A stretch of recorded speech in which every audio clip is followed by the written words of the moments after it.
Good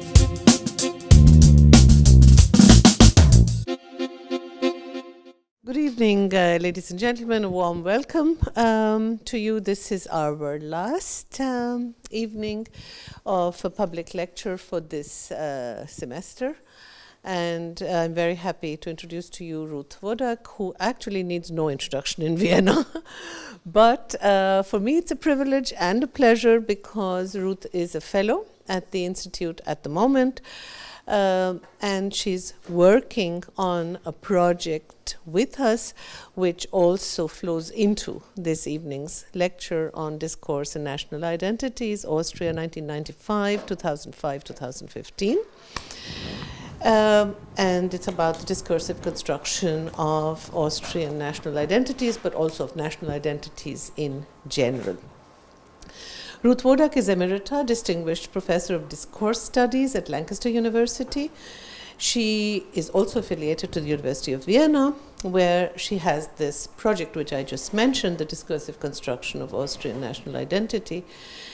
And she is working with us at the moment on the second edition of her book, which many of you may already know, The Politics of Fear, which came out in 2015, where obviously, unfortunately, because of the political developments all around us, she has to extend a lot of the chapters in this book on far-right and right-wing populist politics in Europe and beyond. So the fact that she has so much more material with which to extend the book is, of course, a cause for concern. Yes. But as a scholar, of course, this is always a welcome opportunity to try out the kinds of theoretical ideas that one has on a lot of new material. So Ruth has been involved in many projects on political rhetoric, but she has also been involved in projects with and about asylum seekers and refugees. Between 2006 and 2011, she was head of the Lancaster team of Dylan. I love the title, Language Dynamics and Management of Diversity, which was an interdisciplinary project in the 6th Framework Program of the EU. She has had visiting professorships in many, many universities. Let me just mention a few: Stanford, Uppsala, University of Minnesota, Georgetown in Washington. And she had the Liverhume Visiting Professorship at the University of East Anglia in Norwich, where she was awarded the very prestigious Kerstin Hesselgren Chair of the Swedish Parliament. And she's a frequent visitor, actually, to Sweden, where she has been awarded several honorary degrees and doctorates.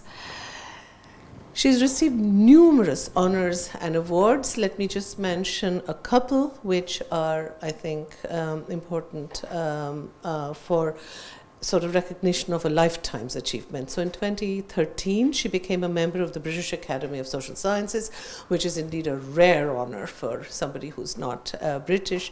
In September 2010, she became a member of the Academia Europaea. And in October this year, she was awarded, I think most of you may have followed it in the press here, the prestigious Lebenswerkpreis, the Lifetime Achievement Award of the Austrian Ministry for Women, Families and Youth. And if you would go on to YouTube, you will see her acceptance speech there, which I would recommend to you warmly. It's for her outstanding work in promoting and in achieving gender equality. Ruth Wodak's main interest, besides theoretical questions in discourse analysis, so she has combined ethnography, argumentation theory, rhetoric, also text linguistics, but she has looked at identity politics and memory politics. She's looking at the language of politics with regard to racism, prejudice, discrimination, topics which unfortunately are gaining every day in relevance today. So she combines in her work several different fields in discourse analysis, discourse studies, and what is, I think, characteristic of her approach here is the combination of historical studies and discourse analysis. And so this is, in a sense, if you like, an interdisciplinary approach, historically informed, textual analysis, which is problem-oriented in a very specific way. And it looks, therefore, at changes over time in discursive practices of different discursive communities, and it also traces over time changes in how genres develop. The 2 or 3 books that I would like to mention: the Handbook of Language and Politics is, of course, a reference work which some of you may know. It was published this year. If you walk out of this room later through the room next door, you will see a copy of a Kinder der Rückkehr, Geschichte einer marginalisierten Jugend. And this is about Austria again, children of communist or actually of Jewish. So some are just communist children of communist parents, some are children of Jewish parents, some are children of Jewish and communist parents, who are, if you like, doubly marginalized politically and ethnically. And she has looked at some of their lives and their biographical trajectories.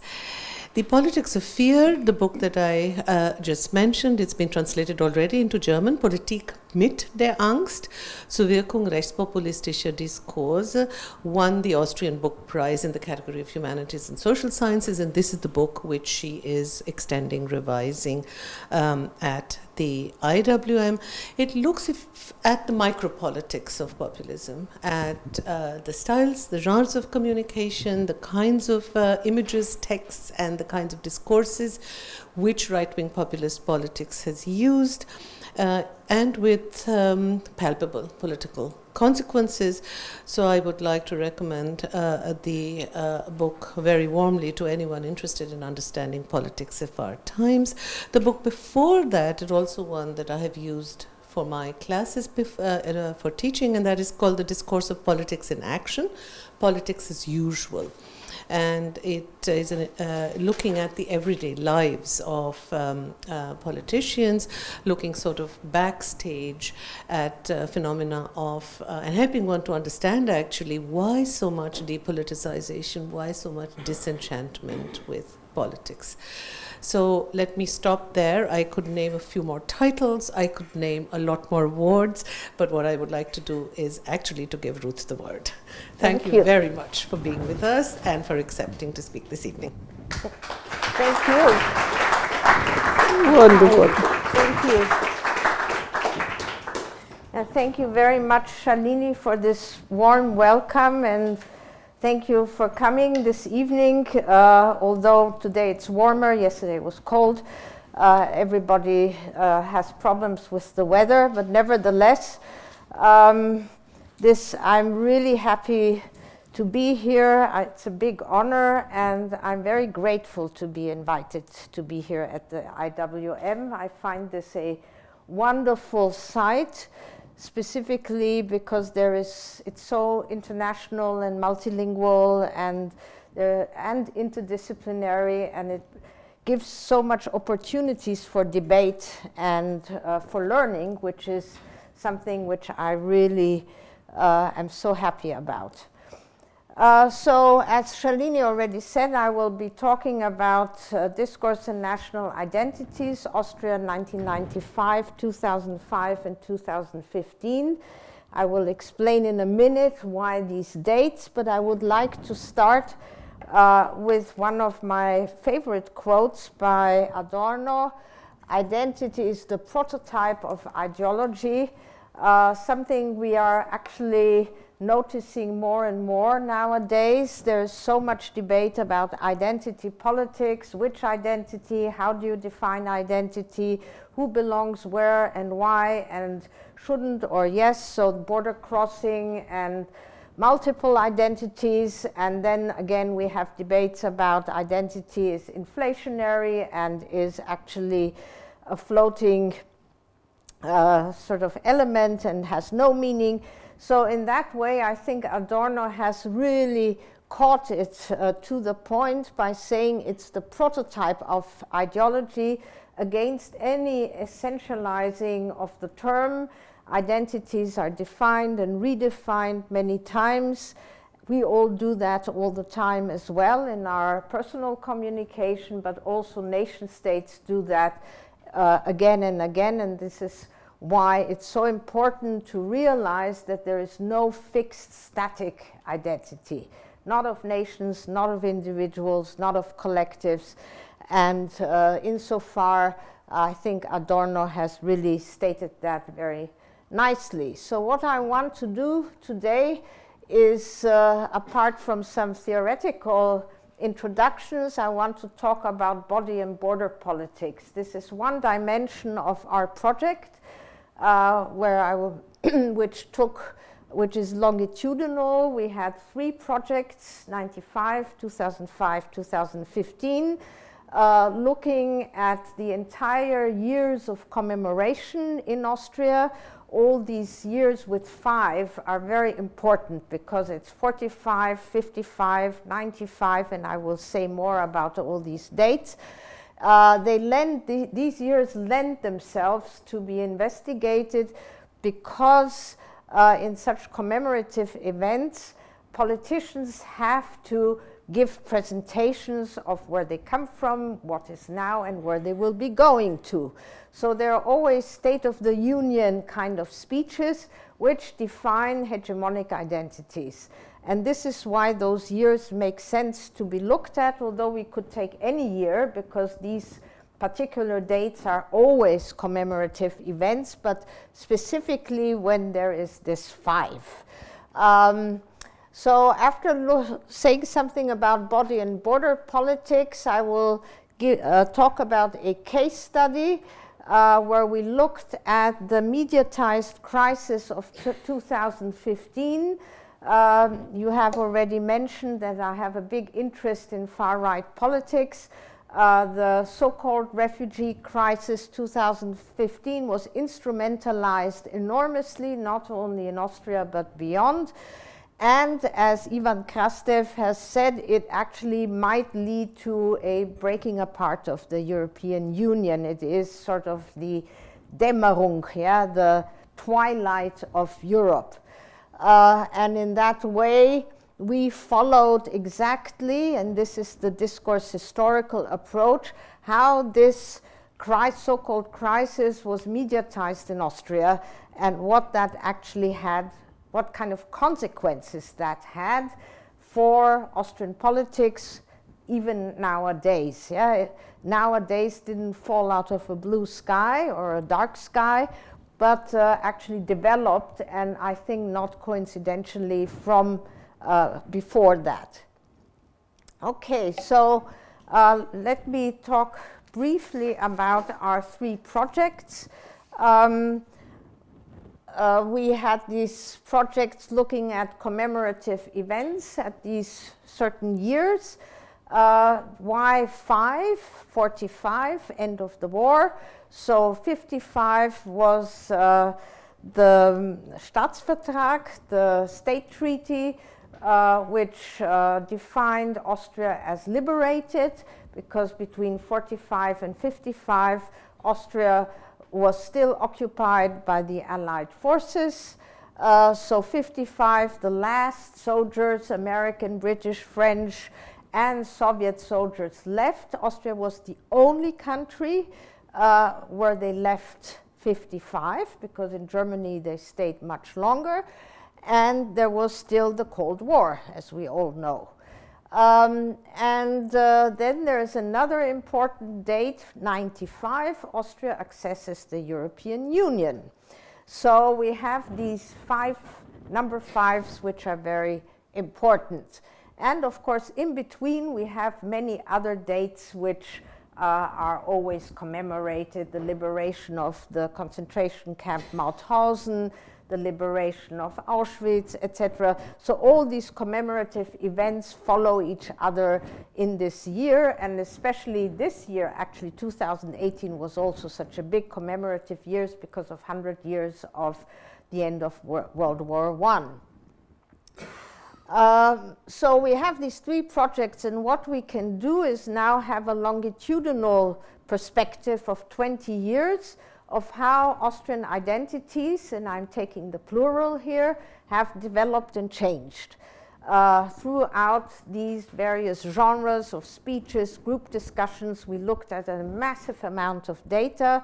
And of course, 2015, we also included online data and social media, which was not possible in 95. Yeah? You won't believe it, but 95, there was no YouTube and Facebook yet. So we have sort of comparable data, but we also have new data. So we can do some statistical evaluations, but also a lot of qualitative work in analyzing all those data. We looked at particularly 5 dimensions when analyzing national identities. We developed this framework in our book, The Discursive Construction of National Identities, first published in German and then in English. And we basically decided to look at 5 very important dimensions. The first one is the shared past. Now, all national identities need a shared past, especially hegemonic national identities. Where did we come from?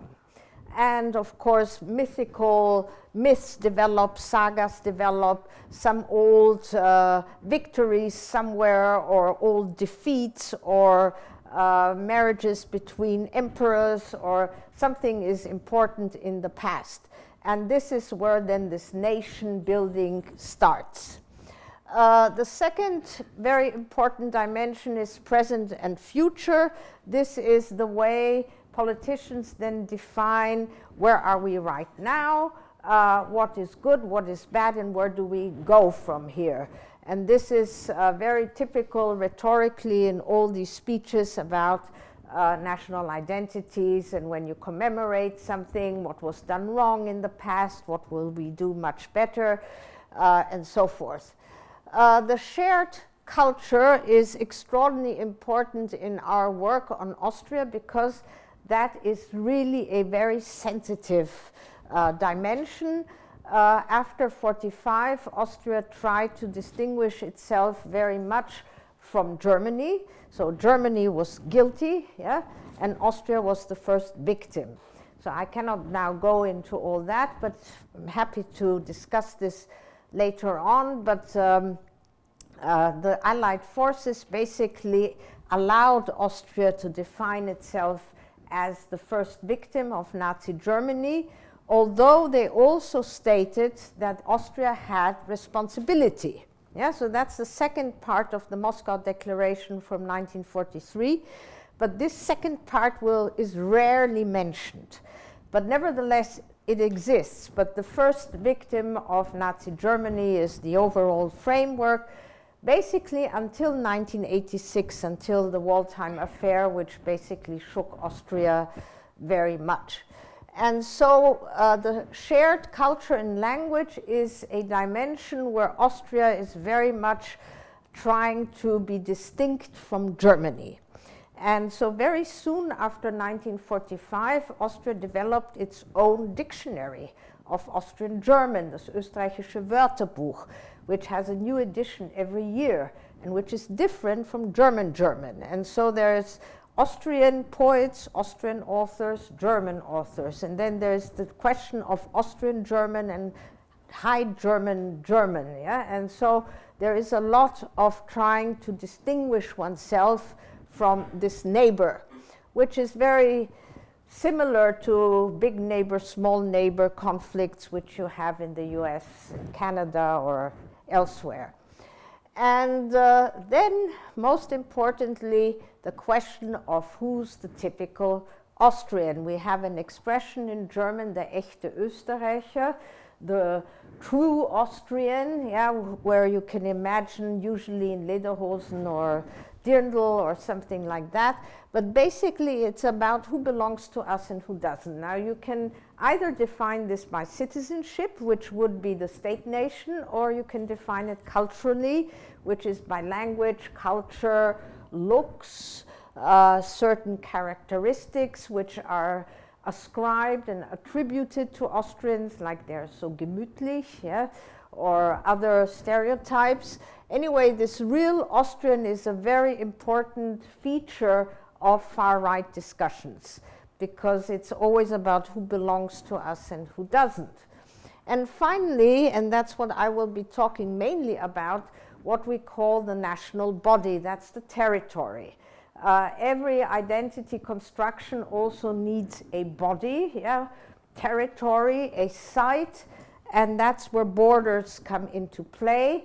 Borders which sort of define this body in a particular way.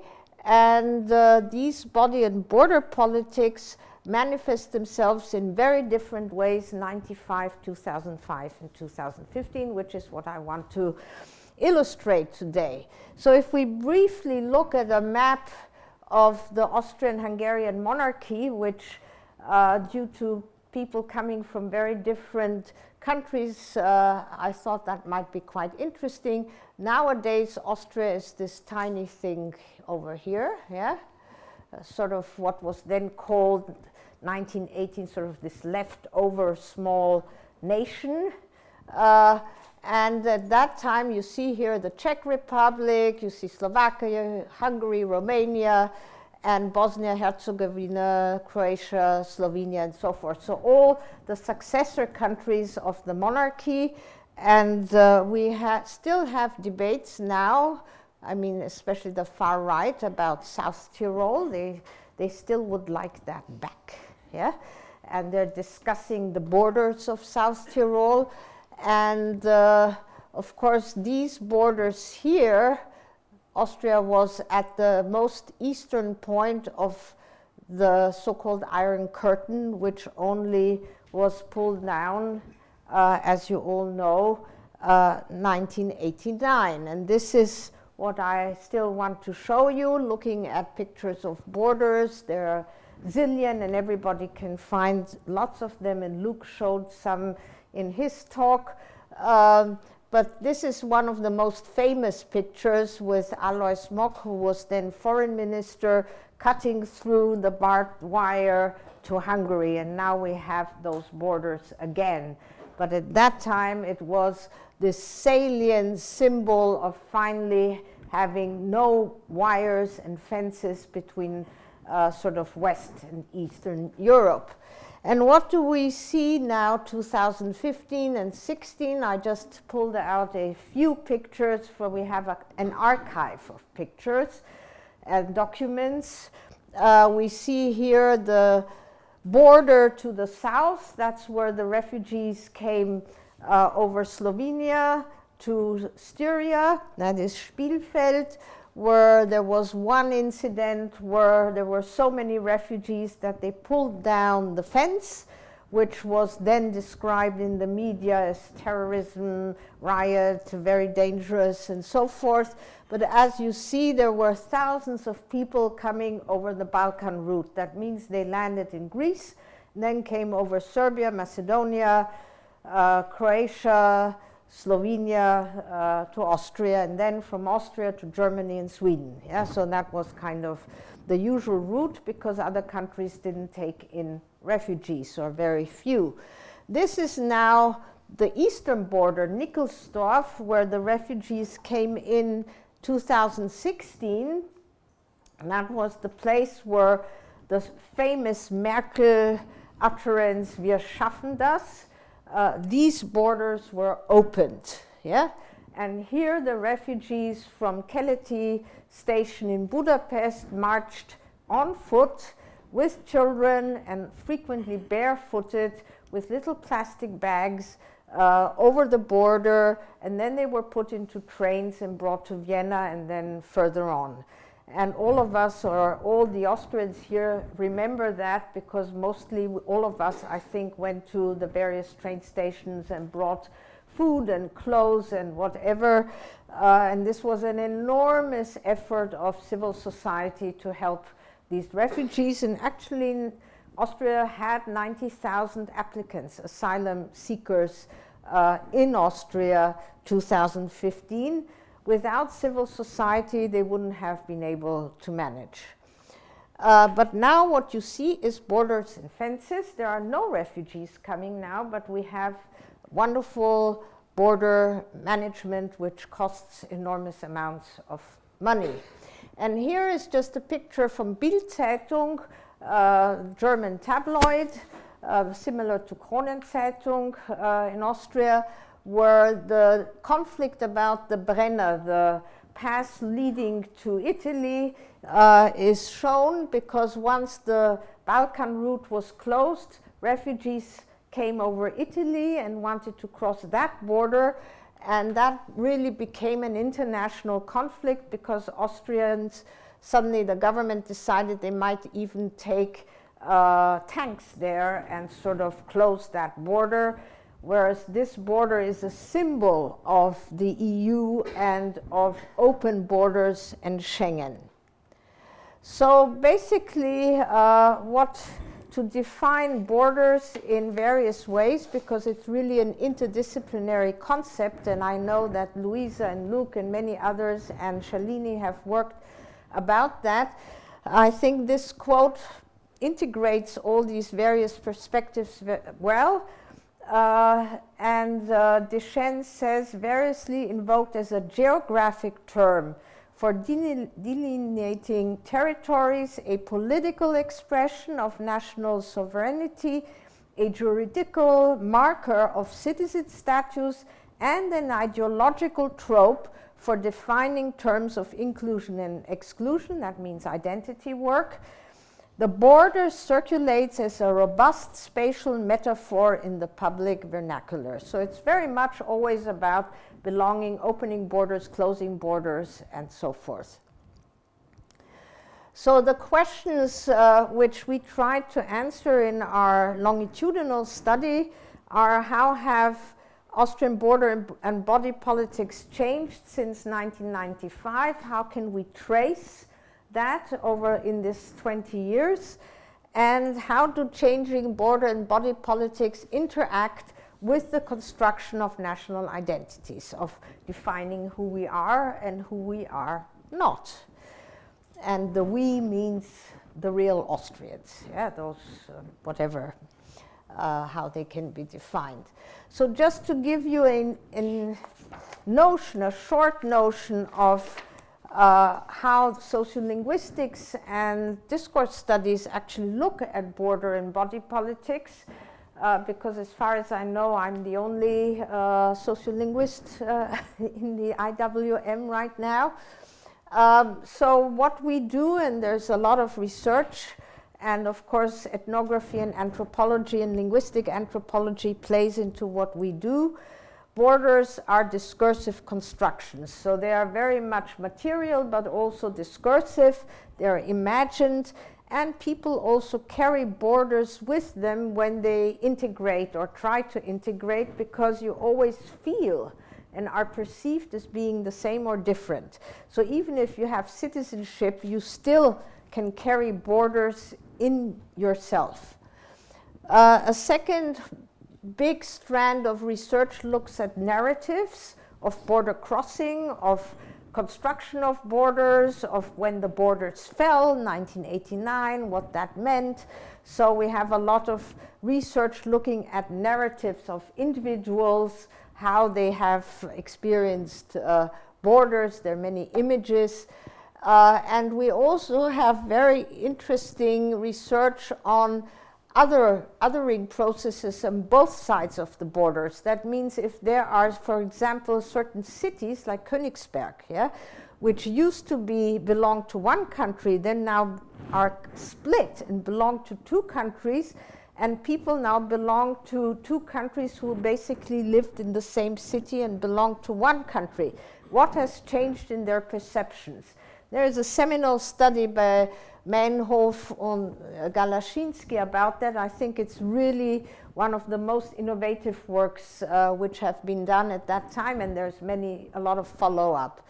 Then the work we do in how is inclusion and exclusion used in far-right populist discourse, and how is the concept of border instrumentalized. So borders are closed to protect ourselves, borders are opened to liberate. So what does the border mean and how is it instrumentalized? And finally, also quite interesting contact linguistic phenomena. So how do dialects actually influence each other across borders, or are borders fixed and change languages?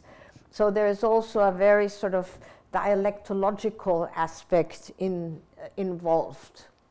So from the linguistic point of view, and then I will come to my case studies, we have three concepts which we look at when studying these kinds of discourses. The one concept is legitimation. So how is it legitimized that we need borders, or we don't need borders? And Theo van Leeuwen has worked out an extraordinarily interesting taxonomy of how border constructions can be legitimized rationally, morally, by little stories, etc. So there are certain typologies how we do that, and Rojo and Van Dijk have studied that extensively for Spain and define it as the strategies that aim to show that there are certain actions, border constructions, for example, consistent with the moral order, the values of the society. So here we come into the ideological sphere. And the second concept, which is linked to that, is argumentation, because we always legitimize, then we have to put forward an argument. And how do we do that? And there are various kinds of arguments in which we can use, and which can also be fallacious. So we will look at that in some examples. And the third concept, which I would like to stress here, is moralization. When do people deserve to cross borders? And that is, I think, a concept which we can experience right now. So some people deserve to come and others don't deserve. And some people deserve to stay, and deservingness is measurable, for example, now in Austria, by the kind of German you know. So if you know a certain quality of German, right now it's B2 or B1, according to European framework of reference framework for languages, then you can stay or you get certain benefits. And if you don't know this kind of German, then you don't. So language becomes a total gatekeeper, which wasn't the case 95 at all. Yeah, so this is really one change where language has become sort of suddenly a point of reference and has a connotation which it never had before in that way. So to show you the Austrian context, first I want to show you just the differences between 95 and 2015. First here, 95, the strangers who came to Austria came from Eastern Europe. So they came basically from the former Eastern Bloc countries, and they were not welcomed. I don't know who remembers, but we did a study 1989-90, and the rhetorical patterns are completely similar to the patterns nowadays against Syrians, Iraqis, or Afghanis, except that there was no notion of Islam, because the people coming from Romania and Poland and Hungary and the Czech Republic and Slovakia were white and Christian, but they still were not wanted. Yeah? They were a burden, they cost too much, they were going to take the benefits, they were going to take our jobs away, and so forth. So you have very similar patterns. They have a different culture, they look differently. Romanian young men were perceived as very frightening, so we have big similarities. Apart from that, EU membership was perceived as both threat and opportunity. On the one hand, EU membership was welcomed. On the other hand, there was a lot of fear. And the fear was about being swallowed again by Germany. So there was an enormous fear of Germany. Neutrality, and Austria is neutral also since 1955. That's another day of commemoration. Neutrality became contested, especially by Schüssel at that time, who said white horses, Mozartkugels, and neutrality are sort of certain aspects of Austrian identity which we don't need anymore. So neutrality was not welcomed at that time. That changed as well. And 1995, during the wars with in Yugoslavia, 90,000 Bosnian refugees were welcomed in Austria. So Austria had always taken in refugees since 1945. So basically it was a welcoming country, but they didn't want those migrants. Yeah? So 2005, the picture changes. Yeah? So there's not such aggravation about people coming from the east, yeah? Because these countries have now accessed the EU, 2004, the Big Bang. But there is a lot of rhetoric about Muslims living in Austria. And if you remember big elections in Vienna, for example, it was already about the sort of possible Islamization of Vienna, of the St. Stephen's Cathedral suddenly having the half moon on top and not the cross. And there was a lot of propaganda against Muslims. So the stranger inside was suddenly basically emphasized, and not strangers from outside. And it was the time of the first black and blue government. That means that was already the first government where the far right, extreme right party, Freedom Party, was part of the coalition. At that time, there was a lot of outside criticism. 2000, when this government was formed, criticism which didn't happen now, 2017 and 18. And there was a lot of talk about an international conspiracy of the Social Democrats, of oppositional parties, etc., against this government. Also, to show you here, the first agreement about language happened 2003. That was the first document which every migrant from outside the EU had to sign when coming to Austria, and to promise that they would learn German to a certain degree in 2 years, otherwise they would have to leave. They wouldn't get a working permit. So German started to become this gatekeeper. Neutrality wasn't discussed at all 2005.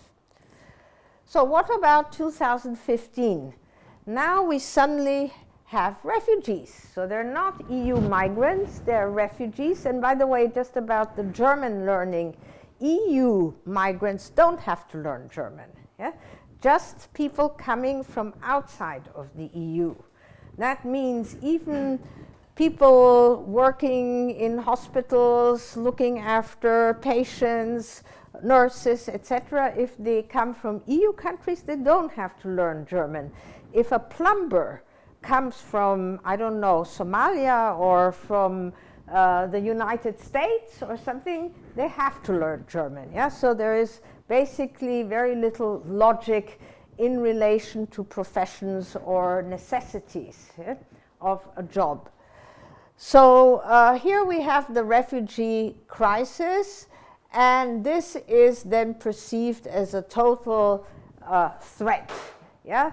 The rhetoric is very similar to the rhetoric 1990. Only instead of Poles or Czechs, you now have Syrians.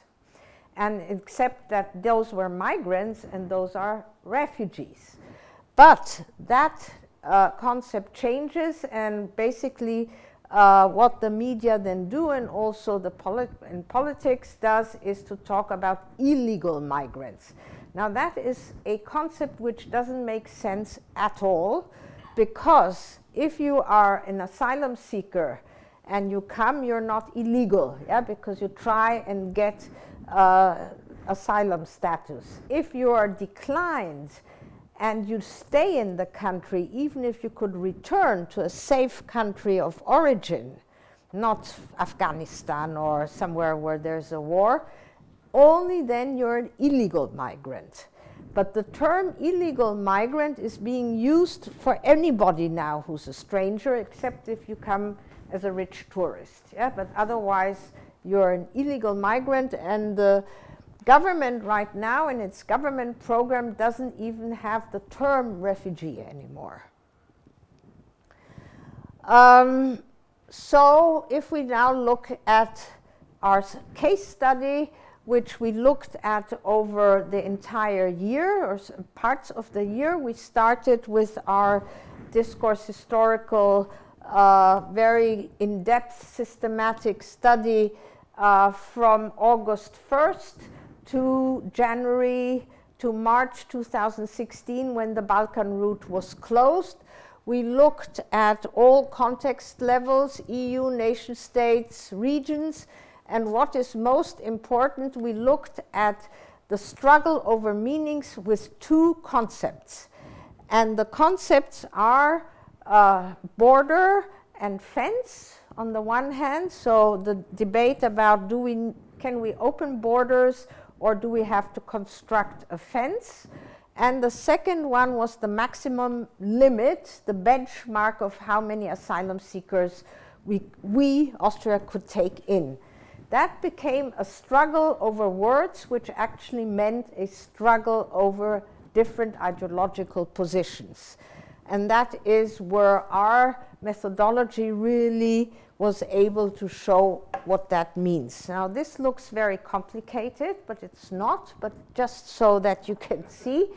This is the stretch we basically looked at from August to March 2016.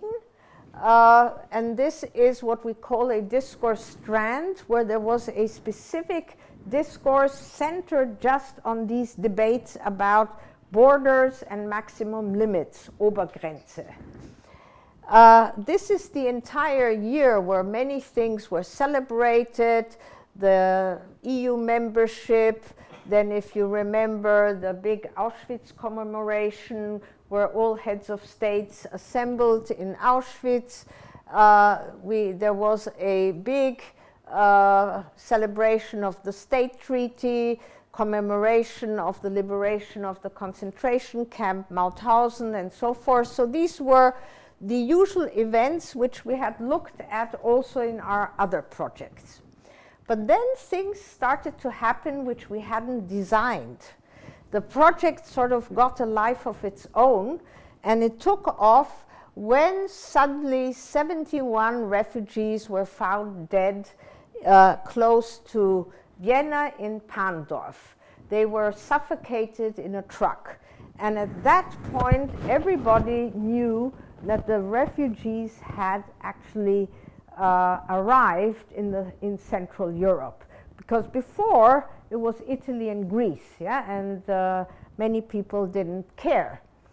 And then the second big event was the picture of Alan Kurdi, which went around the world, and even David Cameron was shown with big empathy, saying we need to take in children, which never happened, but basically that was the second big incident. Then came Merkel, and Austria and Germany opened its borders for these thousands of refugees walking to the Austrian border. Then we had regional elections twice in Vienna and Upper Austria, and these influenced enormously the rhetoric because the mainstream parties were frightened to lose votes to the far right. And so they suddenly adapted to the far-right discourse, except in Vienna, where the then mayor said, you know, we take in all refugees and we stand by human rights. But the other elections were basically centered on refugees, and the far right won enormously, as they always win when the mainstream parties try to accommodate to their policies. They lose voters on the left, and they don't win back the voters on the right. And then came, then came the attacks, terror attacks in Paris, and that changed the discourse enormously, because then there was fear, although everybody knew that the terrorists were French citizens. Yeah, they hadn't been migrants, but that was then sort of generalized to refugees, and most importantly, Cologne. Cologne was the turning point of the welcome culture. Suddenly, the mainstream parties, the media, turned 180 degrees, and it was about protecting our women, and the national body became a female national body. And finally, that led to closing of the Balkan route, and refugees now had to go to Italy, or then there was the treaty with Turkey and so forth. So you see that there are many incidents on a regional, global, transnational level, but also very sort of on situ. So what we did, we looked at over 8,000 media texts which were centered on border, and this debate about closing borders, opening borders, and benchmarks, and how many refugees can we take in. And we looked at all national Austrian newspapers, various magazines, weekly magazines like Profil and Trend and so forth. And what we saw then was this. If you look at, you can do various statistics with texts, with certain software, and what we came to see that there suddenly the debates about borders peaked, and they peaked in September and in November with the terror attacks, and the second debate about the benchmarks slowly converged with the other debates. So they sort of benchmark and borders became equally important. So to show you some ways of how this was argued. So I will not, we translated texts, but obviously we analyzed them in German. And so Mitterlehner, who was the vice chancellor at that time, already in September, and that was during the time when the borders were opened, already then said, because the regional elections in Upper Austria were coming, he said, we need to close the borders, totally rational arguments, because there's not enough money, there's not enough housing, costs are too big, and already mentioned Fortress Europe. So that means Europe is being rebuilt as the Fortress Europe.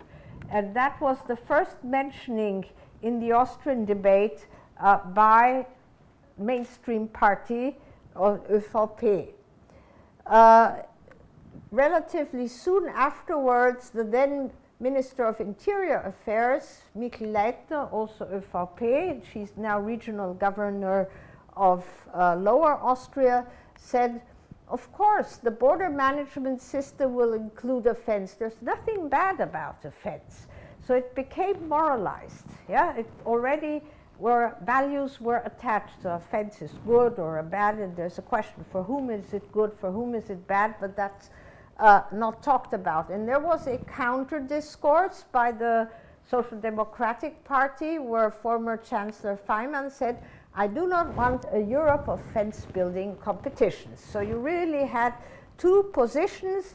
Everybody was talking about borders and fences, and there were those two positions.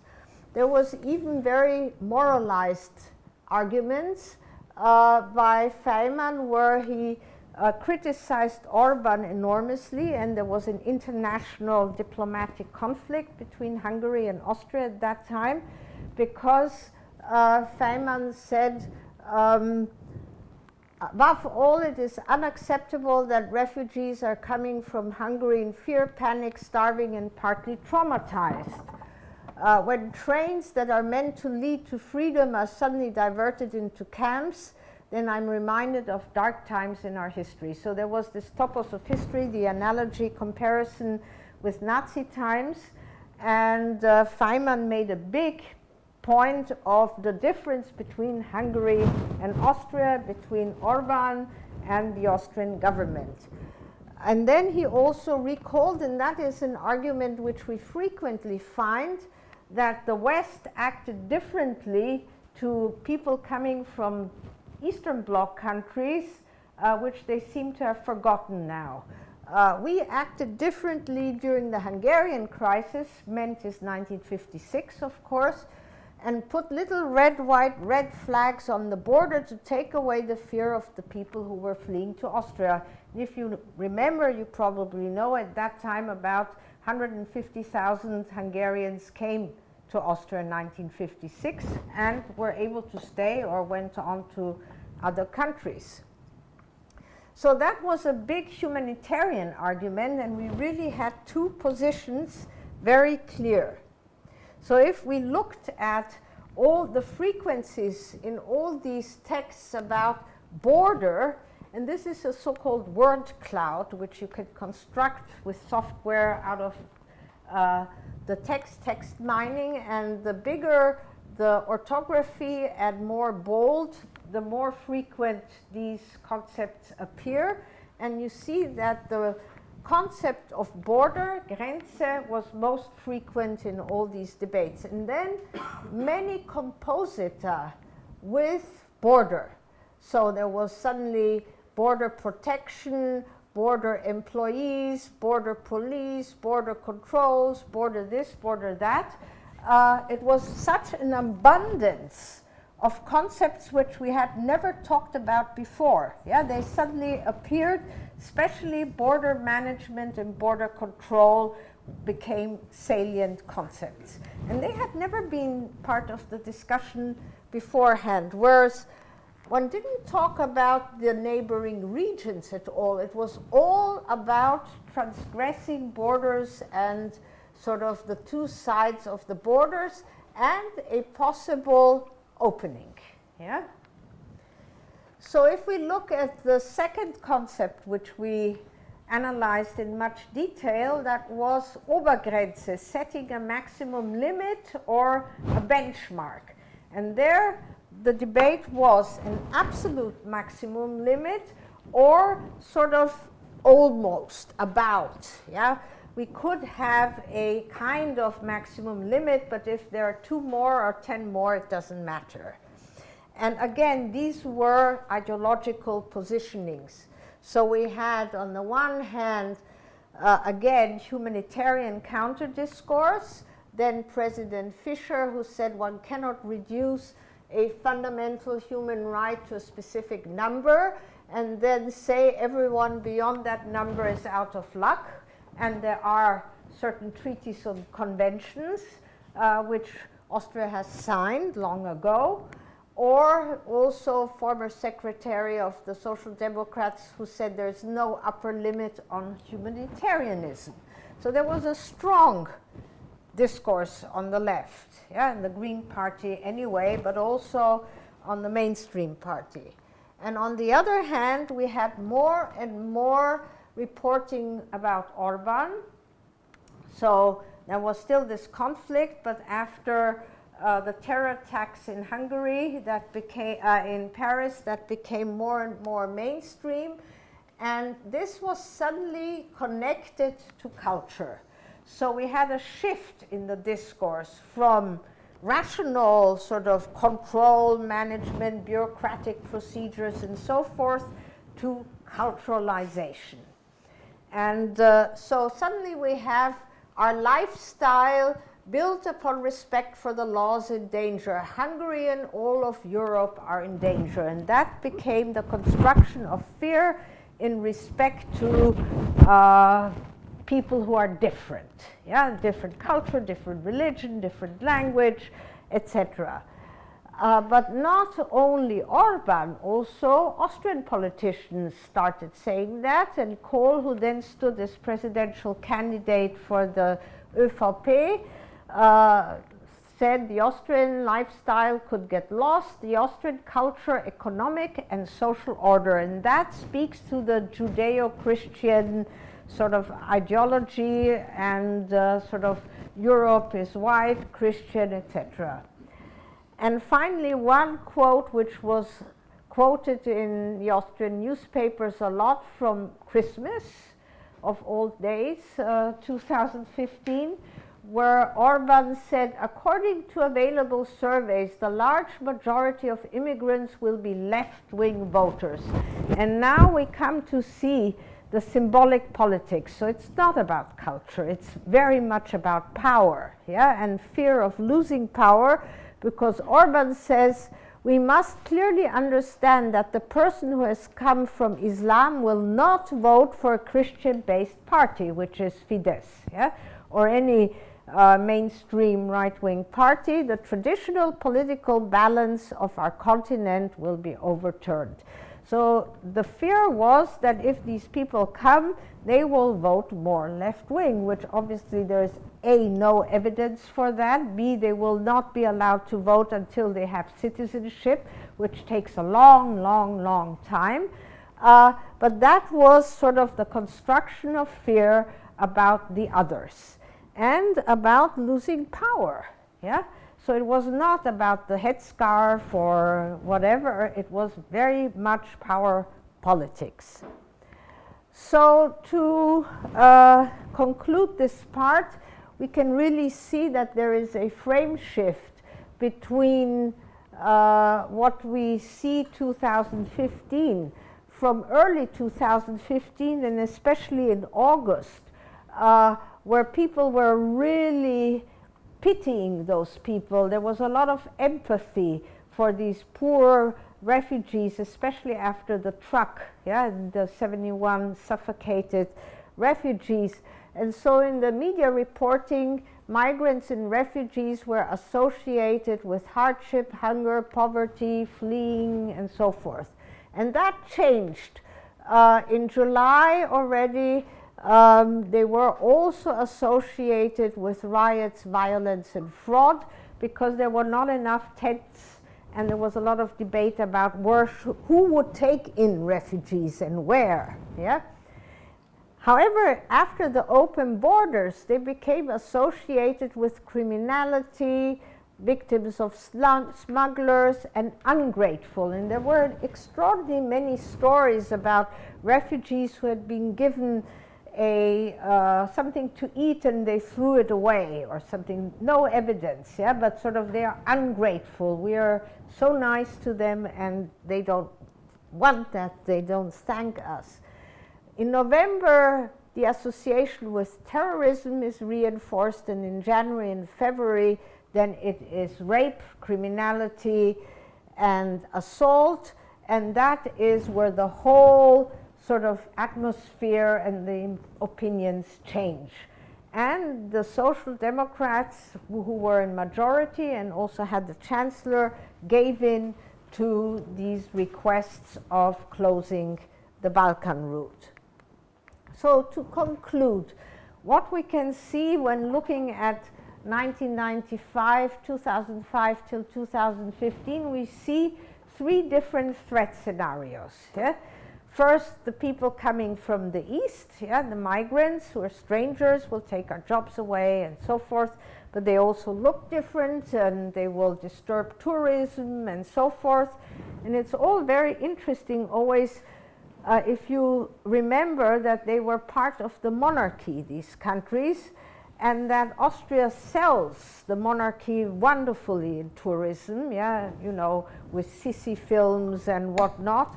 But you don't want to remember multilingualism and sort of diversity.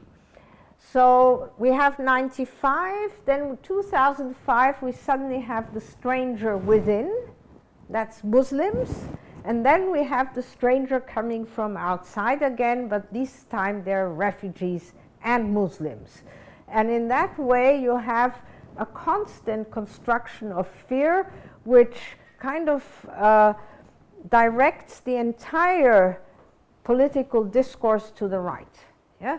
So more and more mainstream parties adapt and accommodate to this politics of fear, to taking over the stereotypes, and the entire sort of policies shift to the right. So if you might not know, because you're not all Austrians, or maybe you're also too young, but 1993 there was the biggest post-war demonstration in Austria called Lichtermeer, the Sea of Lights, campaigning for diversity against xenophobia, racism, etc., and against Jörg Haider and the Freedom Party. If one looks at the petition and the policies proposed at that time from Haider, and you look at what we have now, basically most of it has been implemented. Yeah, so there is an enormous shift to the right, and nowadays you wouldn't have a sea of lights of that enormity. Yeah, you have a big civil society, but not the government, the church, NGOs, everybody standing there together. With these three threat scenarios, the media always played a pivotal role, yeah, and in different ways, but sort of disseminating and distributing these constructions of fear via tabloids, and then social media, of course, has become part and parcel of this debate. And that's where also lots of fake news started. Yeah? So incidents were reported which had never taken place. They were then traced sometimes by television. There were quite a lot of good documentaries. We have looked at all of that. But it started, you know, that a lot of crime was also really constructed and attributed to refugees which had not even taken place. You have the merging of refugees and migrants, which also is the case now, which hadn't been so much before. You have antagonists in Germany, especially Merkel has become this Feindbild. Yeah? So she is linked to this seemingly liberal, unregulated entry of refugees. And again, her utterance is recontextualized in totally different ways. And the EU, because the EU has failed. Yeah? Although, of course, every country is part of the EU. So if the EU has failed, all of us have failed. Yeah? And finally, German language policies. I never thought that sociolinguistics would become so important, but basically everything now is about language policies.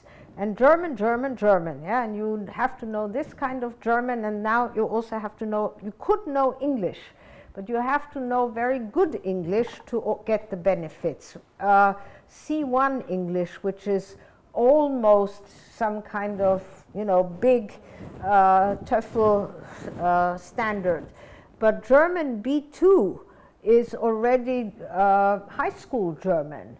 And if you don't know that, then you don't get the benefits, and the minimum agreement needs-based minimum benefit. I looked up the term for Mindestsicherung, yeah? Which you will find now in all newspapers.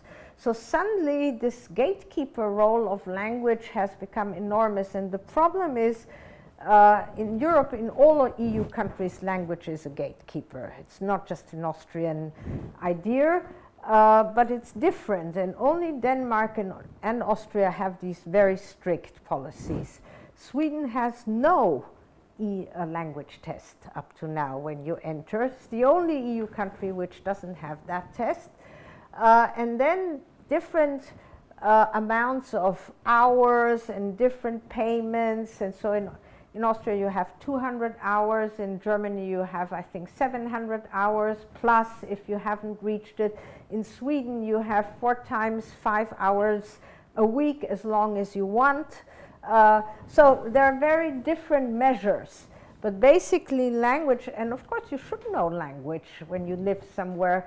And it's always assumed and presupposed that people don't want to learn that language. And it's also presupposed that they don't want to work, which is obviously wrong, because if people come, they do want to communicate and they also want to work. So there's always this negative attitude that this is the frame shift. Yeah? You expect the worst, and you used to expect actually something good, or you wanted to help.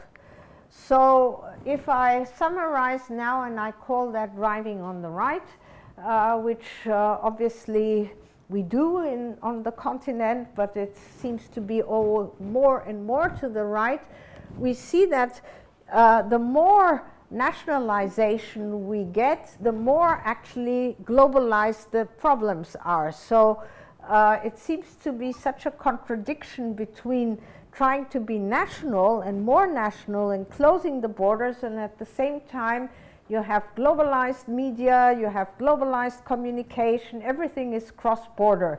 So it's such a contradiction.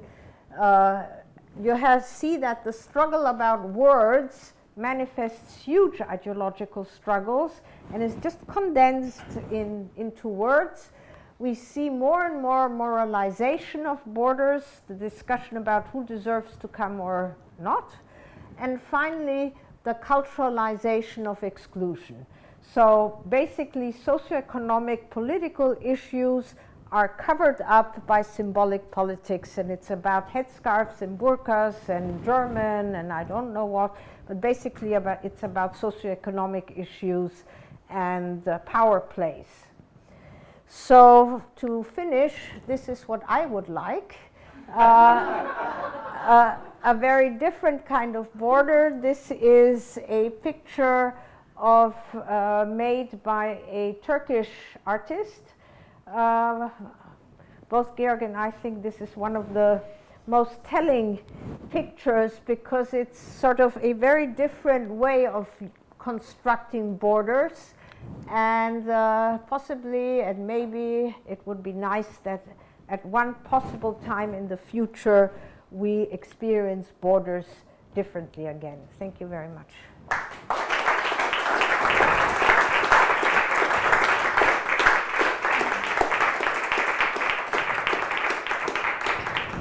Thank you very, very much, Ruth, for this lecture sensitizing us to the language politics. I have to just tell a funny story about myself yesterday.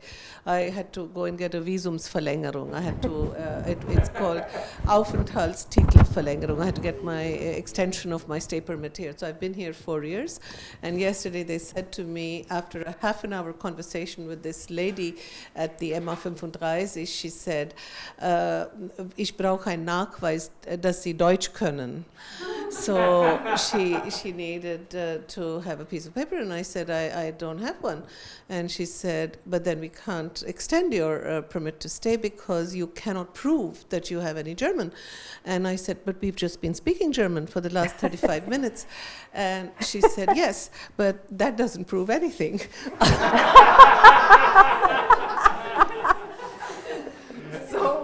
I said, but you gave me a visa to come and you extended it once. This is my third extension, so surely. She said, no. Finally, it occurred to me that I have, fortunately, Zeugnis. Free University Berlin gave me a doctor title, a PhD. And this, of course, so I said, here, I have a copy of my PhD. And then she said, but it still doesn't prove that you have German. So this was looking at the language politics. Yeah. I was. Go write that down, please. It's a good story. Yeah. So and then of course, and I don't. I mean, this is going to sound very supercilious when I say this, but she said, daraus sieht man nicht, auf welchem Niveau Sie Deutsch können, ob das B1 oder B2 wäre. So it was very interesting. Yeah. But in any case, we settled for this. So thank you very, very much. It's for us, of course, I think this opens up the whole question of what Arjuna calls the fear of small numbers. Yeah. and the linguistic politics around the sphere of small numbers, which constantly remind you, in a sense, that the nationalist project has failed, because there are all of these people who actually need B1, B1 and B2 and B3 in order to make the nation whole, because they're constantly questioning the wholeness of this nation, and all the politics around the borders, which have become so much of carriers of symbolic politics. So with that, let me open the discussion and take Louisa. Thank you very much, Ruth, for a wonderful talk that had me scribbling away. I had two questions for you. One short one, but maybe more difficult to answer, and then one somewhat longer one. So the first very short one is, why do you think there was a reaction in 2005 and not now from the EU? What do you think has changed? That's the short answer, but probably more difficult to answer. The second one, kind of following on the question of language as well, I was fascinated looking at your word cloud of how the border, kind of spilled over and beyond actually the border itself. Yeah. So not just referring to the actual policing of the territorial confine border of the state, but into other realms as well. And what you were talking about is how it also kind of seeps into all the different ways in which the national body had to now be protected. And so you're mentioning, for example, language policies, right? And how that becomes a way of bordering, the right to access and the right to certain rights as well. Did you see it manifesting itself in other realms beyond language? So, kind of this broader kind of culturalization of access. Thank you. Well, thank you for your question. Shall I answer? Yeah. Why the EU had no reaction? Well, 2000, the strongest party which won the election 1999, the election was in October 1999, I think 1st of October if I'm not wrong, the Social Democratic Party won, and the Freedom Party was second, and the ÖVP was third. And what happened then is that the coalition talks did not work or were boycotted, whatever, but then Haider said he would make the third party the Chancellor Party.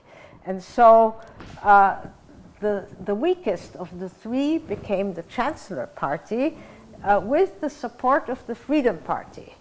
And Haider himself did not join the coalition as a person, but stayed in Carinthia because he was too sensitive and controversial, but constantly talked, and had many of his utterances revisionist, Nazi, affin, or whatever. And so many other nation states at that time, and there were 14 only, not so many as now, had social democratic chancellors at that time. So you had Britain, Sweden, France, Belgium, So they all were totally against this right-wing and extreme right. And that led to the sanctions against the Austrian government. And there was a huge demonstration also in Vienna and so forth and so forth. Now, 2017 was very different. The ÖVP won, with Kurz as chancellor, so he became chancellor. It's also the majority party. And Kurz and the program of Kurz and the FPÖ are very similar. So media said, ÖVP Neu is basically FPÖ soft. So it's also, he basically won with anti-immigration, defined as illegal, and it was anti-refugee actually, and everybody, EU migrants, everybody put into one pot. And now you have a very different Europe. You have extreme right-wing parties all around the place. You have Salvini and you have Orban and so forth, and you had the refugee movement.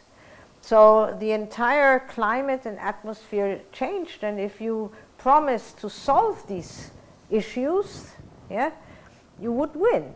So there was no big reaction, not even to the extreme right being part of the government, and also the extreme right in the EU being part of the party of Marine Le Pen, Wilders, Salvini, and so forth. I don't know how they will balance that when in the EU election. Yeah, so here they're buddies, and there they will big conflict. But that's basically the entire continent has changed with few exceptions. And there were very big crises, Greek crisis, refugee crisis, financial crisis, all of that in between. So there is a lot of disenchantment with politics. There's a total different picture. The word cloud and the language policing, yeah, it's many things have changed. Yeah? So it's not just gatekeeper language. The benefits have changed.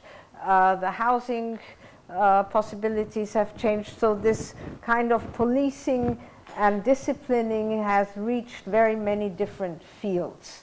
And especially what is difficult for asylum seekers is that they are not allowed to work. And so for 2 or more years they sit around waiting until they have their first interview. And that is terrible. And I think I told you about my PhD student who's interviewing refugees and also doing ethnography and in homes, asylum homes. These refugees get totally depressed. Some of them don't leave the rooms anymore because waiting is just terrible. And even then, they can't even learn German yet. Yeah, they're not allowed to do anything. Now, maybe they might be allowed to, I don't know, do some cleaning jobs or community work, but basically that's the big problem. And sort of this disciplining and policing is really invading all kinds of fields. Many thanks for your very interesting talk. I think I have 2 questions. The one would be the attempts to identify a driving factor behind the different phenomena you're showing empirically. And I was wondering if, so to say, the different decades are more emotionalized if you're looking towards the present. So if you check that, I mean, I find it convincing that fear is rising, but I'm wondering if something, say, behind, the whole atmosphere is more emotionalized, but not only in a different way, but in principle. Mm-hmm. And the other thing is, if you would look from your empirical material back to your categories, I remember, in the 90s and around 2000, many people were discussing if the left-right divide is still working. And now, I mean, you're working very clear with that, and you're saying the rights and so on. And I was wondering if you're also questioning this, and if you found that a valuable criterion or a valuable scale still. Okay, if I may start with the second question. The left-right divide is obviously changing, and it's going from this cleavage of left and right to more value cleavages. Yeah? So there's a very different kind of cleavages now, and driven by symbolic politics and value questions. Nevertheless, I mean, what we were looking at are also election campaigns and basically party politics. Yeah? And there the parties still define themselves, let's say, as social democratic and so forth. And what you also see in this debate about words and ideologies is a more humanitarian, human rights, progressive politics on the one hand. You could call it left, you could call it something else, and a very protectionist, closing borders, nativist politics on the right, on the other side. I would still attribute that very strongly to the left-right divide. Then there are other issues which cross that cleavage, which I haven't talked about. Basically in popular politics, in culture, in those dimensions you have crossings of these cleavages, religion and so forth. But in this sector with the refugees, in the mobilization for and against, it was a clear traditional left-right divide. And the emotionalizing factors, obviously politics has become more emotionalized, in many ways, basically through visuals. There's much more use of visuals, much more, obviously also in the social media you have much more different kinds of discourses and languages, not only the emoticons, but basically you write differently, and you have a much more personal way of writing and not sort of a more abstract, distant way of writing. Also the media discourse has changed. We looked at different kinds of columns and editorials, and they have changed. So there is more personalizing, emotionalizing. What hasn't changed, for example, is there's very few stories and very few voices of refugees, which would be something emotionalizing. Both 89, 90 and afterwards, and also now you find very few voices of refugees. They are talked about as objects, as commodities, which you kind of move from one place to the next, and from tents into villages, and from villages into homes.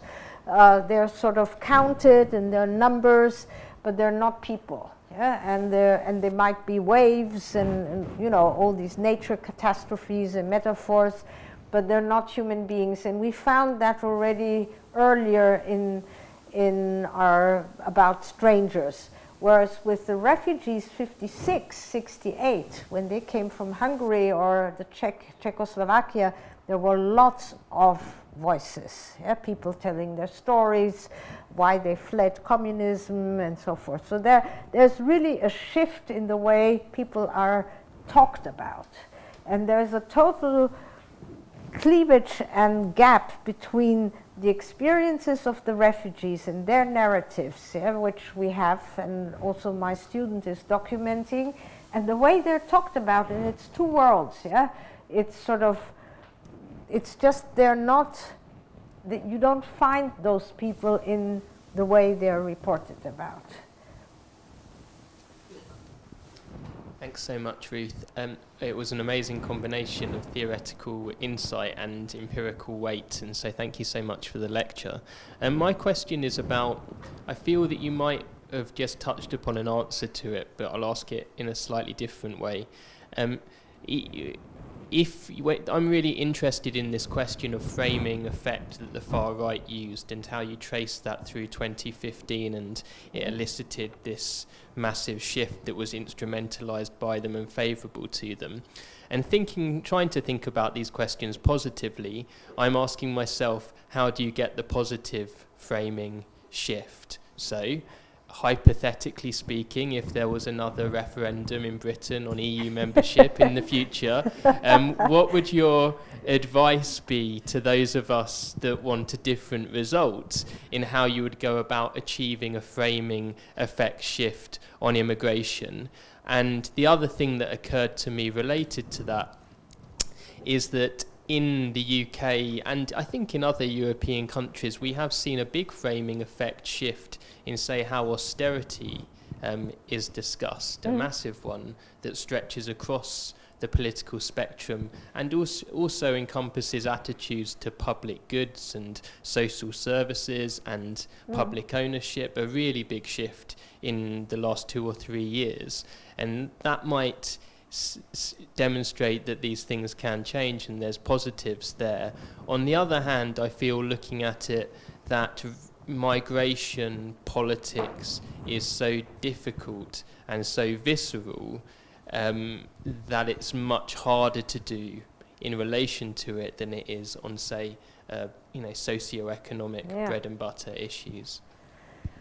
Well, thank you. I would love to have a recipe, actually. It would be nice, and it would be great, to be able to propose something. But there are very positive things about immigration without now being idealistic and saying they're all wonderful and every migrant is fantastic and, so forth.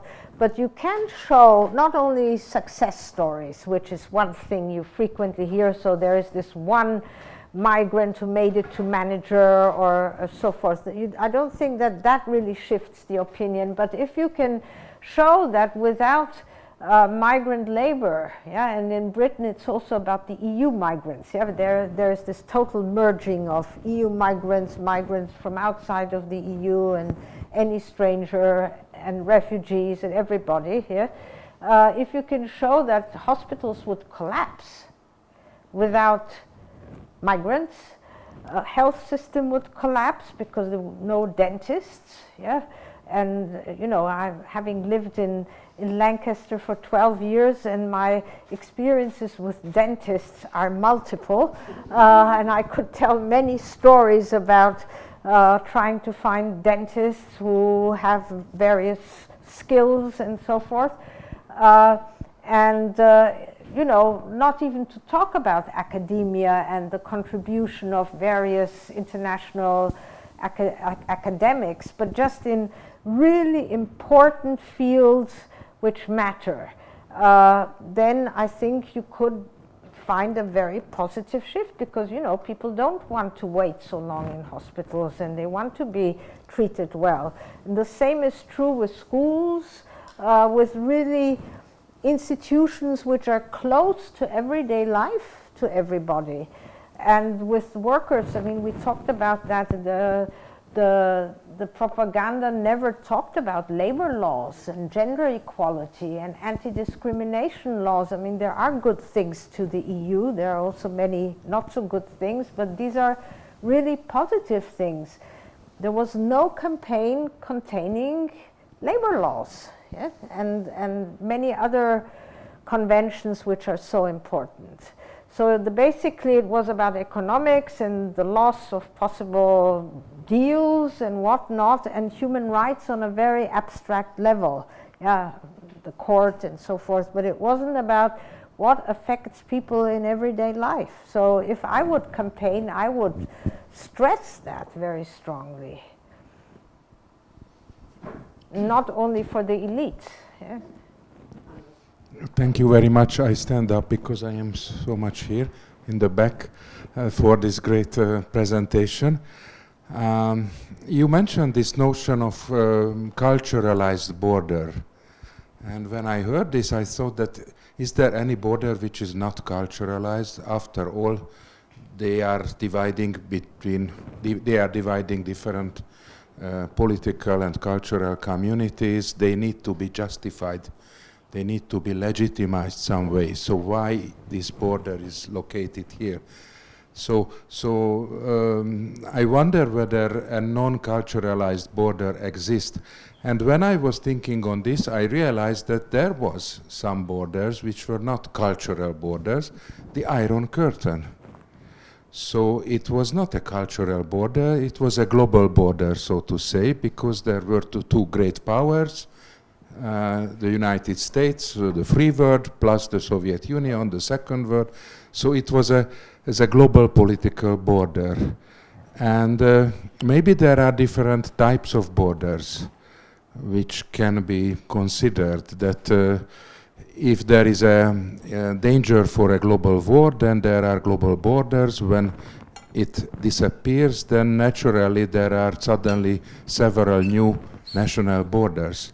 It is not the case in Western Europe, because behind the western part of the Iron Curtain there were no borders, But in Eastern Europe, after the collapse of the Iron Curtain, suddenly we found ourselves in several new little borders, in Eastern Europe with the collapse of Soviet Union, Yugoslavia and Czechoslovakia, several new countries, new borders between Czech Republic and Slovakia, etc.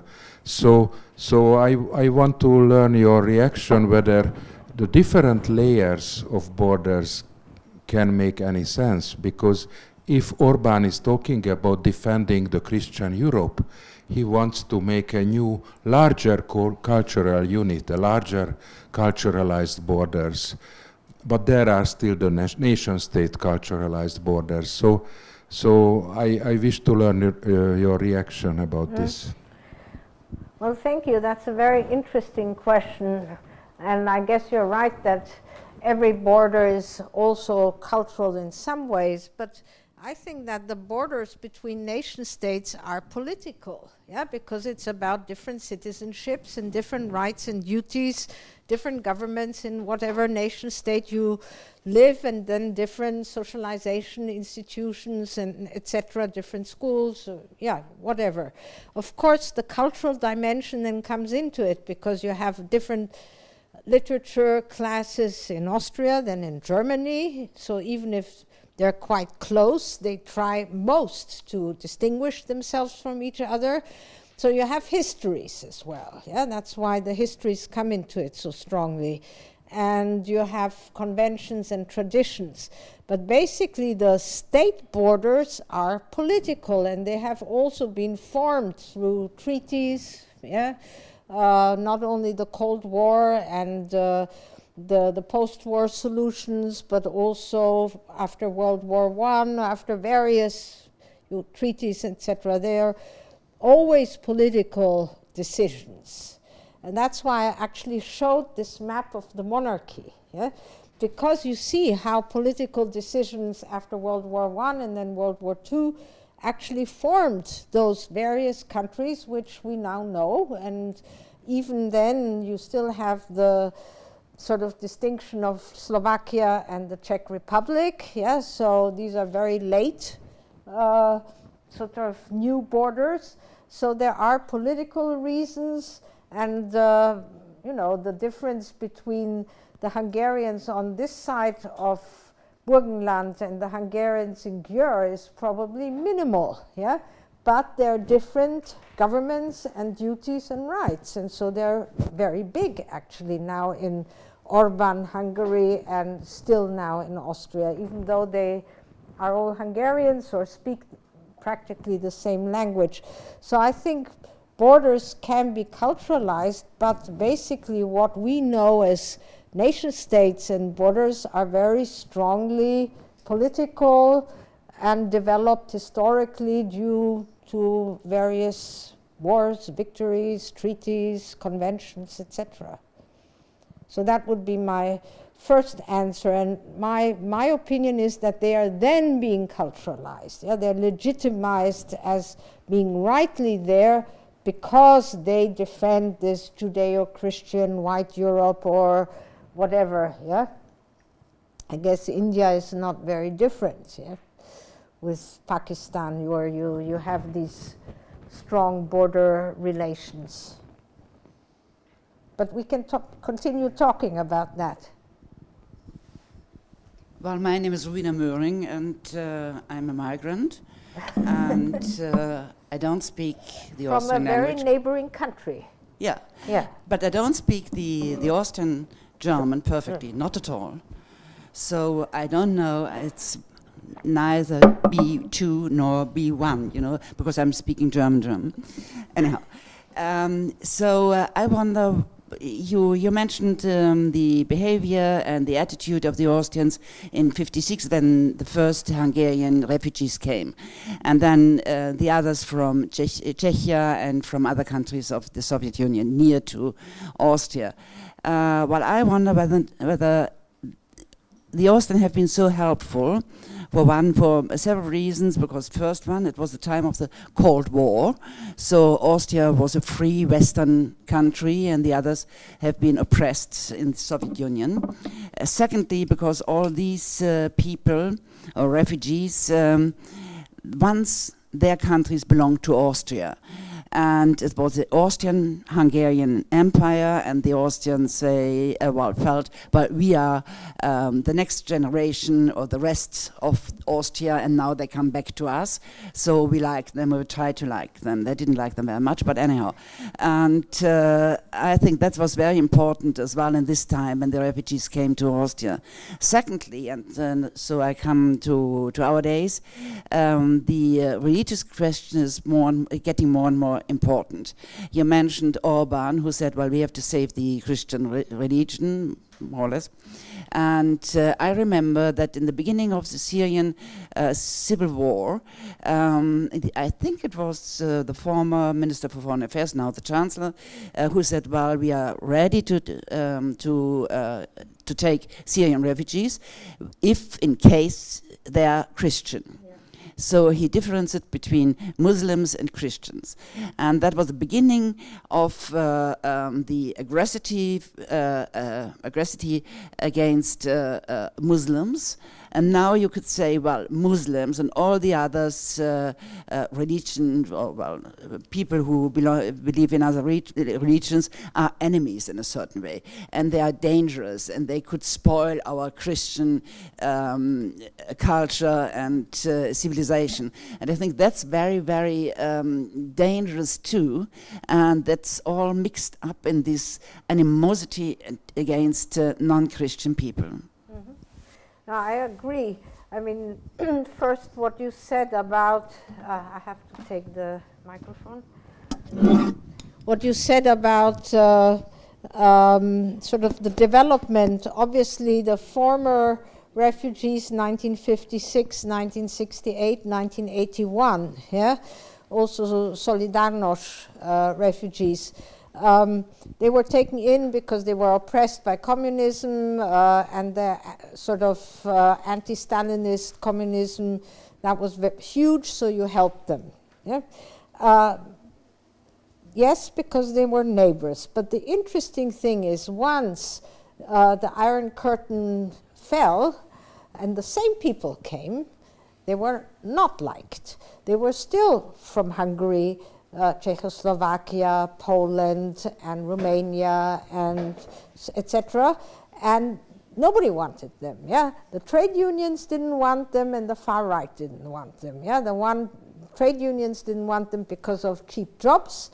Yeah, and they were not EU, so they could the salaries could be lower, and the far right and also ÖVP didn't want them because they were different. And there were huge stereotypes about Poles being mainly stealing cars, the Romanians being corrupt and then selling the cars even further, and you know, beggars and so forth. So the interesting thing was their neighbor was not, former neighbor didn't play a role. It was basically they were not fleeing communism anymore, and it was after the end of the Cold War. So that's really a big difference, and that's why I don't think that this neighbor thing is so salient as one would have thought.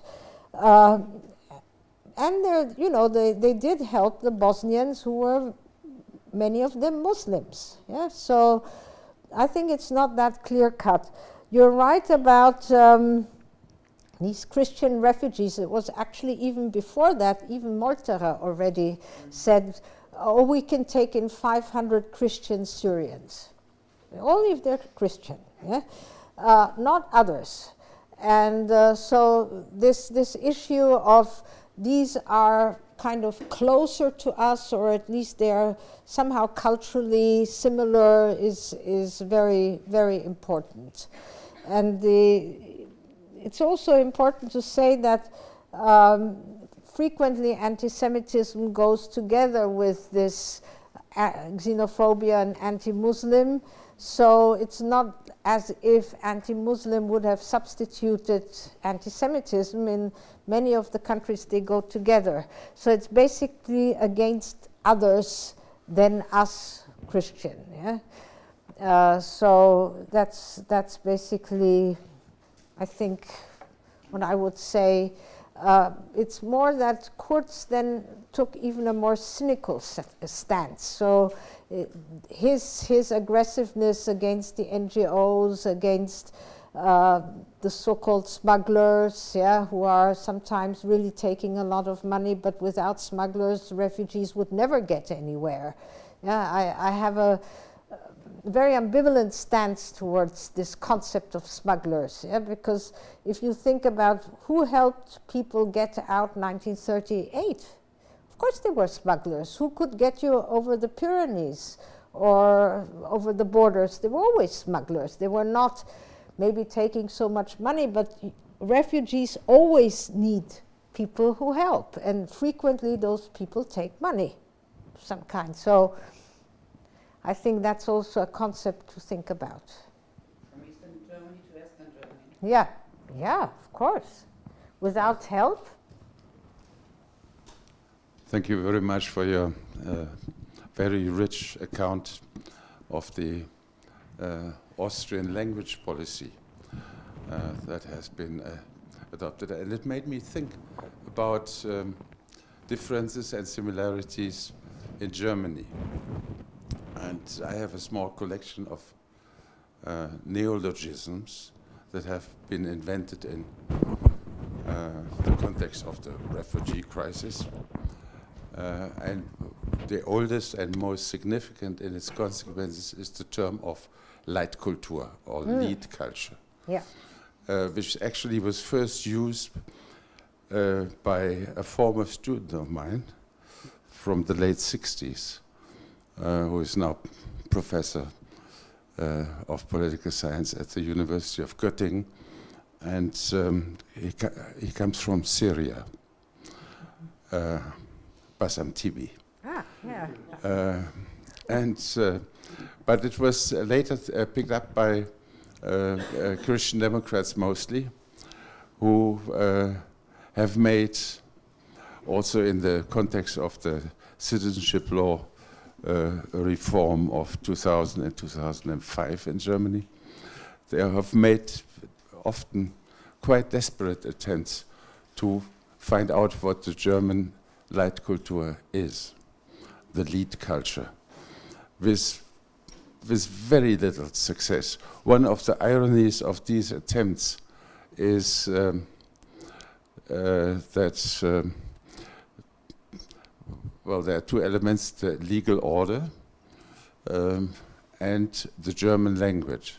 The German language, however, is official language in no less than 7 European countries, and does not lend itself very easily for the definition of Germanness.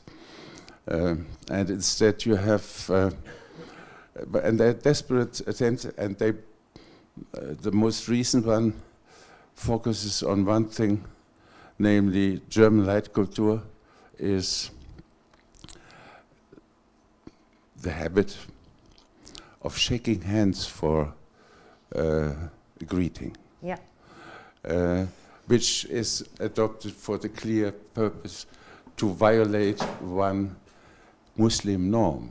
Do not shake hands across the gender barrier, right? And so it's a violation of other cultures rather than the adoption of. It is also marginal, one would say, to the German culture, particularly these days, where all kinds of other kinds of greeting persons have been adopted, and it's not. Anyway, so there is no such a thing as a clear-cut, identifiable identity. Then they try to operationalize it, and Adorno is very right on this. I mean, if you look, the closer you look, the less you see, right? And the further history of this Leitkultur concept is a collection of 330 questions that are part of a legal text and can be purchased as a small brochure. And 33 of these questions, every 10th one, is part of the integration course that you have to. You can, as a migrant, you can easily pick up the brochure and learn everything. If you do not do that, then you are likely to fail. And high school graduates, 50% of high school graduates fail their tests. If the migrants who have tried to learn all this with the right answers compete with German high school students, graduates, they would be much better. They win. They are much better. Anyway, it takes seven years to adopt this version of Leitkultur, but what exactly it is unknown. No one can tell. Well, thank you very much. Yeah, Austria also has value tests, yeah, Werte test and Wertekurs, yeah, for integration, and it's quite similar. That I think, and also citizenship tests, and that has been now. That one is now better than it used to be. The questions it used to have, most Austrians certainly didn't know. Yeah, sort of who built some kind of little monastery somewhere in a little village in Tyrol. Yeah, nobody knew that. Yeah, but this was what people should know. Yeah, but basically this issue of Leitkultur and the greeting is interesting because Austrians have one concept which became very important was the unwillingness to integrate. Integrationsunwilligkeit. That became one central concept which from the far right came into the mainstream and defined people who didn't want to shake hands across gender and girls in schools who didn't go swimming lessons and boys who didn't want to learn things from a female teacher. And that was integrationsunwillig, and that was linked to possible radicalization. That was after Charlie Hebdo and these terror acts in Paris, the kosher supermarket. And this came from the far right. Now it's part of policies. So it's really defined in legal documents, Integrationsunwilligkeit. Yeah, so you can see how a concept, actually the trajectory from the margins to policy documents. And the greeting is part of it. Yeah, thank you very much for your talk. My name is Louise Hecht. I'm not a migrant. I'm a historian, which is maybe the same. And since I'm the last one, I will try to make it short. I have one remark, one short factual question, and a broader question. The remark, when you talked about the objectification of refugees, it just came to my mind. You very fittingly and very correctly called it the so-called refugee crisis. But when you talk to people, what the term you mostly hear is Flüchtlingsproblem, which clearly objectifies the people into a problem, which very much reminds me of the Judenproblem, and it sounds very, very bad. Yeah. The second, the short and factual question. In your conclusion, you listed that neutrality was dropped out of the discourse, and I just wondered how this fitted into the other topics which you had listed there. I just couldn't make the connection. Yeah. And the broader question is, I think your last picture very nicely visualizes that when we construct borders, we also limit our own freedom. So you can feel it, or we felt it very immediately, that after 2015 there were border controls, passport controls within the EU countries, etc., etc. So we immediately had the feeling that we lost part of our freedom, which we had gained in the years before that. So I was wondering whether the tension you suggested in your conclusion between renationalization and globalization is not so much attention, but rather the two sides of the same coin. Are we that afraid of all the freedoms we gain through globalizations that we have to fence ourselves in and like not only keep the others out, but like protect ourselves against these freedoms? Well, thank you. I think this is a very interesting question about, protection. I mean, Baumann talks about uncertainty, insecurity as these sort of moments of globalization, and obviously these feed into anxiety, and people feel insecure and they feel passivized, etc. So probably for some, borders also enhance more activity and self-protection and certainty, and this is something which the far right actually also instrumentalizes, because it is sort of a illusion, of course, because even if you have these borders, the financial market still sort of crosses the borders. But I'm sure that in some ways that some people seem to feel more secure. So in that way, I wouldn't generalize it. And of course, we have also this distinction between the somewhere and the anywhere people. Those who like to travel and those who always stay on the one place. So there are certain cleavages in the population anyway. Many other age and gender and so forth. Rural, urban, and so forth. Now, the neutrality is one dimension which also changes so much over the 20 years, and also I find fits into the border constructions. I couldn't elaborate that as much as I would have liked to, but there were big debates about sort of why do we need neutrality? So, 95 with the EU accession. Well, why doesn't Austria also join the NATO? Because we belong to the West.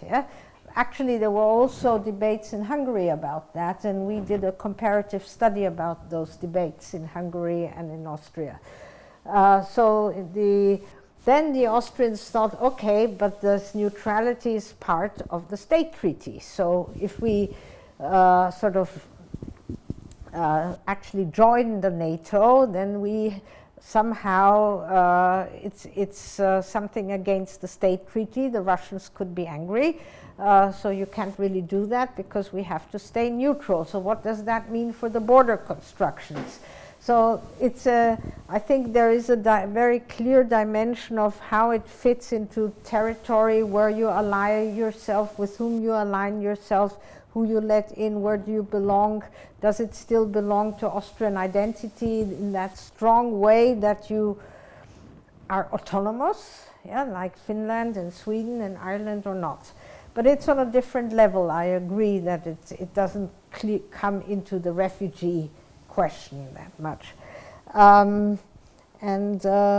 The objectivation, this problem, there's a lot of discussion about this Flüchtlingsproblem, but also in other languages. So you talk about the problem with migrants. We did a study of British media and newspapers as well. So the problem was all over the place.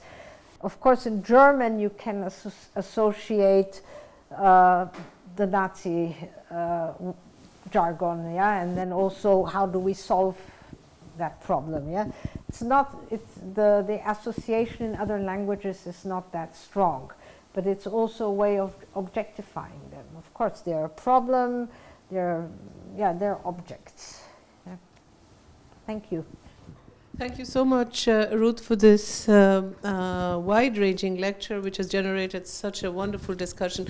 Listening to you, I was remembering once I was asked to write an essay. I think I must have been 13 or 14. In school, I had learned English a few years ago, and the essay was on the English language. And the first sentence I wrote was, it is a strange language, because when the British come to India, they are expatriates. When Indians go to Britain, they are migrants. and very clever, And I thought something is wrong with this language, Yeah. because it somehow doesn't work symmetrically, but it had not occurred to me at that age that there was a These are sociological power- problem to it. Power relations, yeah. Yes, but I think so. What you're pointing out too is the ways in which just the language and the words are saturated with so much of baggage, which is both political, cultural, historical, as we just heard from Klaus Offe on Leitkultur as well, and how these words have migrated across the political spectrum. So it's a migration of the words and concepts, which is so very interesting to trace, as your work has done. So thank you very, very much for a wonderful talk this evening. You. And thank you for being with us this evening.